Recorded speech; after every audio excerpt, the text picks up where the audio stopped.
अगर वो दोबारा भी पास नहीं हो पाता तो एंड खत्म खात्मा, तो वो नहीं कर पाएगा उस हाउस बिल्डिंग, उसको छोड़ना पड़ेगा। और मेरे से बहुत सारे क्वेश्चन पूछे जाते हैं भाई, ग्रेजुएशन कर ले, मास्टर्स कर ले, बला कर ले, बला कर ले। सच बताऊं, आपकी वो खराब हो गया, पर दोबारा हाउस बिल्डिंग करोगे तो 3 साल फिर आपको दूसरे हाउस बिल्डिंग में देने पड़ेंगे, तो एक हेडेक है। और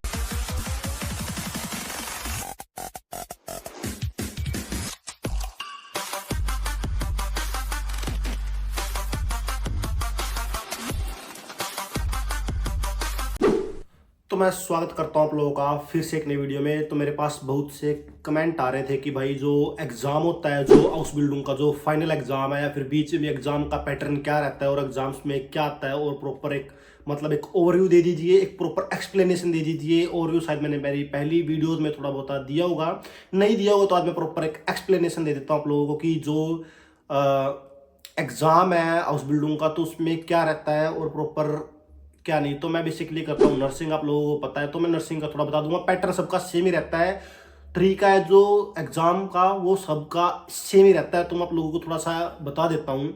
तो नर्सिंग के अंदर जैसे कि मेरा अभी थोड़े दिन बाद स्विसन प्रूफिंग भी है। स्विसन प्रूफिंग मतलब आई मीन जो मिडिल में होता है, तो अभी मेरे को 2 साल होने वाले हैं, तो उससे पहले मेरा एग्जाम है। तो स्विसन प्रूफिंग में वही है कि एक प्रैक्टिकल एग्जाम होगा, मुझे एक पेशेंट मिलेगा, पेशेंट का मुझे प्रॉपर जो इन्फॉर्मेशन है वो बतानी है, कौन कौन सी क्या क्या बीमारियां उसको, क्या क्या उसको डिजीज़ है, और कैसे मैं उसको आज हैंडल करूँगा। और वो प्रॉपर एक स्टैंडर्ड से होंगी। आई मीन स्टैंडर्ड का मतलब है कि ग्लव्स वगैरह डाल के प्रॉपर तरीके से, ये नहीं कि मैंने उसको सीधा हैंडल कर दिया। और हाइजीन हुईजीन प्रॉपर ध्यान रखी जाएगी, और प्रॉपर जो मैंने पढ़ा है, जो मैंने सीखा है, और ये जो मैं बोल रहा हूँ इतना आसान नहीं है। जो मैंने पढ़ा है लिखा है, थ्योरेटिकल को मिला करके प्रैक्टिकल करना है। एक होता है थ्योरी एग्जाम जो मेरा स्कूल के अंदर होगा, वो मेरा उसके अंदर ही होगा, स्कूल में होगा। तो ये था एक मिडिल एग्जाम की बात, एक प्रॉपर एक बड़ा क्या बोलते हैं, प्रॉपर पूरा बड़ा फाइनल एग्जाम तो नहीं है, लेकिन एक आप लोगों को शायद पता होगा जो यूनिवर्सिटी है, फिर स्कूल में भी होता है यार। स्कूल में अब एनुअल एग्जाम होते हैं, लेकिन अभी एनुअल, पहले सेमेस्टर होता था स्कूल के अंदर, अब एनुअल हो गया है, साल में एक बार एग्जाम होते हैं। लेकिन साल से पहले भी एक बड़ा सा टेस्ट होता है, शायद वो उसको ऐसा समझ सकते हैं। तो मैं बता दूं, फाइनल एग्जाम की मैं बात करूं किसी भी हाउस बिल्डिंग की, तो तीन चीज में डिवाइड है। सबसे पहले मैं बात करूं स्विफ्टली से। स्विफ्टली से बोलते हैं जो राइटिंग एग्जाम होता है, एक होता है म्यूंडली से बात करूं तो स्पीकिंग एग्जाम होता है, और एक होता है प्रैक्टिकल एग्जाम जिसको बोलते हैं हम प्रैक्टिस से प्रूफिंग। तो 3 टेस्ट होंगे मेरे उसके अंदर। प्रैक्टिस के अंदर भाई मुझे फाइनल एग्जाम में 2 पेशेंट मिलेंगे। एक मिलेगा, मेरा जो फाइनल एग्जाम है वो है यूरोलॉजी, यानी कि यूरोलॉजी आप कुछ भी बोल सकते हो इंग्लिश में, पर मैं डोइच में ही बात करता हूँ, यूरोलॉजी। तो यूरोलॉजी का मेरा एग्जाम है, मुझे 2 पेशेंट मिलेंगे। यूरोलॉजी शुक्र है कि दोनों के दोनों पेशेंट हैं जो वो एक्टिव, आई मीन चलते फिरते मिलेंगे। मुझे उनको हैंडल करना है, उनका ट्रीटमेंट करना है, मुझे उनकी दवाइयाँ वगैरह शायद ऑपरेशन वगैरह के बाद मिलेंगे मुझे वो। ऑपरेशन के बाद मुझे उनको कैसे हैंडल करना है, कैसे ट्रीटमेंट करनी है उनकी। तो ये प्रैक्टिस एग्जाम की बात है। एक दिन पहले मुझे उनका बारे में डिटेल निकालनी है, इन्फॉर्मेशन पढ़नी है, उनके बारे में प्रॉपर लिखना है उसके ऊपर मुझे। उसके बाद मुझे नेक्स्ट डे मेरा जो एग्जाम होगा, जो मुझे उसको दवाइयाँ देनी है, जो मुझे उसकी पट्टी वगैरह करनी है, या फिर जो भी पूरा का पूरा सीन है, एक दिन पहले मुझे उसके बारे में इन्फॉर्मेशन पूरी लिखनी है, मैं क्या क्या करूँगा, कैसे कैसे करूँगा। और अगले दिन मुझे उसको मतलब इम्प्लीमेंट करना, सारी चीज़ों को मुझे एग्जीक्यूट करना अगले दिन। तो मैं अगर मैं बात करूँ तो थ्योरी एग्जाम की बात करूँ नर्सिंग एग्जाम में, तो हमारे 3 एग्जाम्स होते हैं, 3 थ्योरेटिकल एग्जाम होते हैं, 3 दिन लगातार। 2 घंटे का एक होता है, 2 घंटे का एक होता है, 2 घंटे का एक होता है। तो आप समझ सकते हैं कि इतना आसान रहने वाला नहीं है, पर मुश्किल कोई भी चीज़ यहाँ पे होती नहीं है। मुझे खुद का नहीं पता मैं पास कर पाऊंगा नहीं कर पाऊंगा, पर देखते हैं। और मेरे से बहुत सारे क्वेश्चन पूछे जाते हैं भाई, ग्रेजुएशन कर ले, मास्टर्स कर ले, बला कर ले, बला कर ले। सच बताऊं, मुझे नहीं पता क्या आप मुझे समझते हैं क्या नहीं। अगर मैं पास करता हूँ, मान के चलो अगर मैं नर्सिंग पास करता हूँ, अगर मैं पास हो जाता हूँ, अगर यहाँ पे मैं नर्स बन जाता हूँ, आई मीन फ्लैगे फाक्राफ्ट बन जाता हूँ, तो मैं बता रहा हूँ, मुझे देख रहे हो, कहीं ना कहीं मुझे 1% आपके दिमाग में होगा भी, कहीं ना कहीं एक कोने में। मैं नहीं मानता मैं सक्सेस हूँ, मैं अभी तक सक्सेस नहीं मेरे, लेकिन आप लोगों को लग रहा है कि मैं जर्मनी में बैठा हूँ, या फिर जर्मनी के आसपास के लोग भी जो मुझे देख रहे हैं। और तो सिर्फ और सिर्फ क्या करना होता है, कॉपी करना होता है, कॉपी एंड पेस्ट। मुझे कॉपी एंड पेस्ट करते चले जाओ, कुछ ना कुछ तो रिजल्ट मिलेगा ही, कुछ ना कुछ तो निकलेगा, आउटकम पक्का निकलेगी, मैं बता रहा हूँ। इतना मतलब खराब रिकॉर्ड नहीं है मेरा, इतना मैं मतलब बता रहा हूँ। अगर कुछ करूँगा तो मैं आप लोगों को शेयर कर दूंगा आने वाले टाइम में।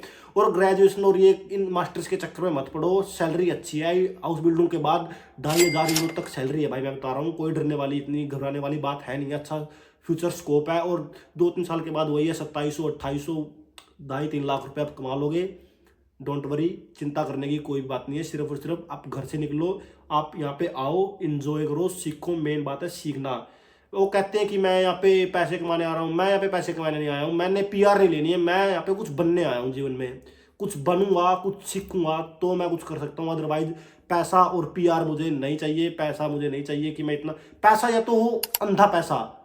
अब मैं बात को डाइवर्ट कर रहा हूँ, लेकिन आप लोगों का सवाल का जवाब देता हूँ साथ के साथ। या तो पैसा हो अंधा पैसा, या फिर वही है मतलब शांति का जीवन होना चाहिए। तो मैंने थ्योरी एग्जाम में बताया कि 3 एग्जाम्स होते हैं, 2-2 घंटे के, 3 दिन लगातार चलते हैं।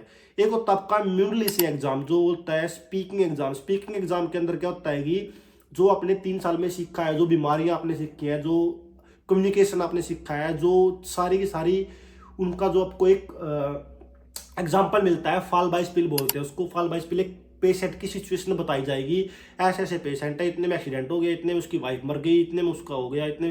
तो आपको म्यूनलिसी एग्जाम में उस बंदे की जो पूरी की पूरी है, आधा घंटा से लेकर के 30 मिनट से लेकर के 45 मिनट तक आप लोगों को एक्सप्लेन करना है क्या बीमारी है उसको, कैसे कैसे क्या हुआ, उसकी जो आप उसको कैसे सपोर्ट कर सकते हो, कैसे उसको आप ट्रीट कर सकते हो, क्या क्या क्या उसको मतलब एक सोशली उसको कैसे सपोर्ट करना है, मेंटली उसको कैसे सपोर्ट करना है, कम्युनिकेशन उसके साथ कैसे करनी है। मतलब एक पूरा का पूरा आधे घंटे से लेकर के 45 मिनट तक आपको उसके ऊपर एक्सप्लेन करना है। खड़ा होकर के आप चाहते हो तो बोर्ड यूज कर सकते हो, बोर्ड को बोलते हैं टाफल।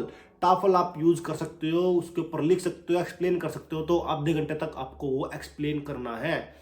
तो आप शायद थोड़ा बहुत आप लोगों को क्लियर हो रहा होगा कि 3 एग्जाम्स होते हैं, म्यूनली से स्पीकिंग, स्विफ्टली से राइटिंग, और म्यूनली से स्पीकिंग शायद बोल दिया, प्रैक्टिस है प्रैक्टिकल एग्जाम।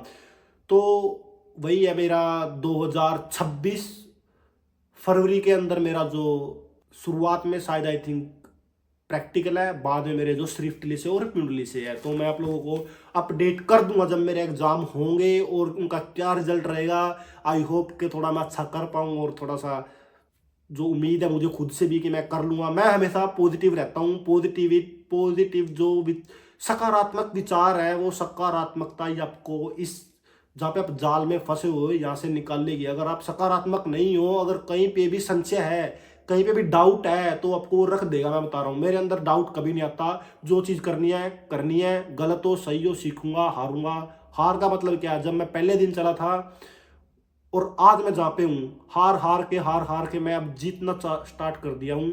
हार होती रहेगी, क्या चक्कर, हार जाऊंगा किससे हार रहा हूँ, खुद से ही हार रहा हूँ। खुद से ही जीतना है, खुद की लड़ाई है। कोई बचाने नहीं आएगा, कोई निकालने नहीं आएगा इस दुविधा से, इस प्रॉब्लम से। बस वही है, खुद के ऊपर भरोसा होना चाहिए। उम्मीद की एक आखिरी किरण भी आपको पार लगा सकती है। आप बिलीव करो, ट्रस्ट मी, कहीं ना कहीं। और बस बी पॉजिटिव, और ऊपर वाले पर विश्वास रखो, और अपने अच्छे कर्म करते रहो, अच्छी सकारात्मकता के साथ आगे बढ़ते रहो। शायद आप लोगों का एग्जाम का क्लियर हो गया होगा, मे बी। और एक और चीज मैं बता दूं, अगर आप फेल हो जाते हो, फेल का कारण क्या है कि अगर आप फेल हो गए, मान के चलो एग्जाम में, मैं कभी भी स्क्रिप्ट नहीं लिखता हूं। आप लोगों को नजर आ रहा होगा, देखो इस वीडियो में मैं स्क्रिप्ट लिख रहा हूं, कहीं पे कुछ लगा हुआ है। क्या बोलते हैं कि जब आपको ज्ञान होता है ना, जब आपको इन्फॉर्मेशन होती है, वो यहाँ से निकलती है, यहाँ से हर्ट से निकलती है। और आप वही बात है कि जैसे आप इन्फॉर्मेशन नहीं है आप लोगों को, या फिर आप लोग उसके बारे में जानते नहीं हो, तो आप करोगे, वो एग्जाम में भी करोगे। अगर आपको इन्फॉर्मेशन नहीं है, अगर आपके अंदर कॉन्फिडेंस नहीं है, कॉन्फिडेंस भी साफ चेहरे पे नजर आ रहा होगा। थोड़ा बीमार था पिछले वीक, तो डल थोड़ा सा। बाकी क्या नाम है, अगर आप फेल हो जाते हो, जैसे कोई भी इंसान फेल हो जाता है, तो वो उसको 6 मंथ का एक्स्ट्रा टाइम मिलता है दोबारा से एग्जाम देने का। मान के चलो 3 एग्जाम्स होते हैं, अगर वो 2 पास कर पाता है, 1 पास कर पाता है, 2 में फेल हो जाता है, स्पीकिंग में फेल हो जाता है और प्रैक्टिकल में फेल हो जाता है, तो उसको दोबारा से 6 मंथ बाद चांस मिलेगा। वो 6 मंथ तक वहीं पे काम करता रहेगा, वहीं पे पढ़ता रहेगा। वो डिपेंड करता है किस चीज़ में फेल हुआ। अगर प्रैक्टिकल में फेल हुआ तो उसको प्रैक्टिकल करनी पड़ेगी। अगर वो थ्योरी में फेल हुआ तो वो स्कूल ज्वाइन कर सकता है, स्कूल में लगा सकता है क्लासेस अपनी। तो उसको दोबारा चांस मिलता है, दोबारा वो अपना एग्जाम देता है। और अगर वो दोबारा भी पास नहीं हो पाता तो एंड खत्म खात्मा, तो वो नहीं कर पाएगा, उस बिल्डिंग उसको छोड़ना पड़ेगा और दोबारा से कुछ स्टार्ट करना पड़ेगा, दोबारा से नया उस बिल्डिंग को स्टार्ट करना पड़ेगा, या फिर उसको अगर जॉब मिलती है जॉब कर सकता है, इधर उधर जो उसको करना है फिर वो ही देखेगा वो क्या कर सकता है। पर नया उस बिल्डिंग स्टार्ट करने में वही बात है भाई, 3 साल आपने पढ़ा, आप फेल हो गए, फिर आपने फेल हो गए तो 3.5 साल आपके वो खराब हो गया, फिर दोबारा उस बिल्डिंग करोगे तो 3 साल फिर आपको दूसरा उस बिल्डिंग में देने पड़ेंगे। तो एक हेडेक है। और पढ़ो, और मैं भी इतना पढ़ता नहीं हूँ भाई, सच बता रहा हूँ, लिटरली टू बी ऑनेस्ट मैं पढ़ता नहीं हूँ, पर वही है कि कॉन्फिडेंस रहता है और मैं सीख जाता हूँ जल्दी भी, कोई भी चीज़ को ग्रैब करने की कोशिश करता हूँ, सीखने की कोशिश करता हूँ, यहाँ से रटने की कोशिश मैं कभी करता नहीं हूँ कोई भी चीज़ को। तो आज की वीडियो में शायद आप लोगों को क्लियर हो गया होगा कि थोड़ा सा ओवरव्यू मिल गया होगा कि एग्जाम का क्या है क्या नहीं। और तो मैं इस वीडियो को यहीं पेंड करता हूँ फिर, तब तक के लिए जय हो।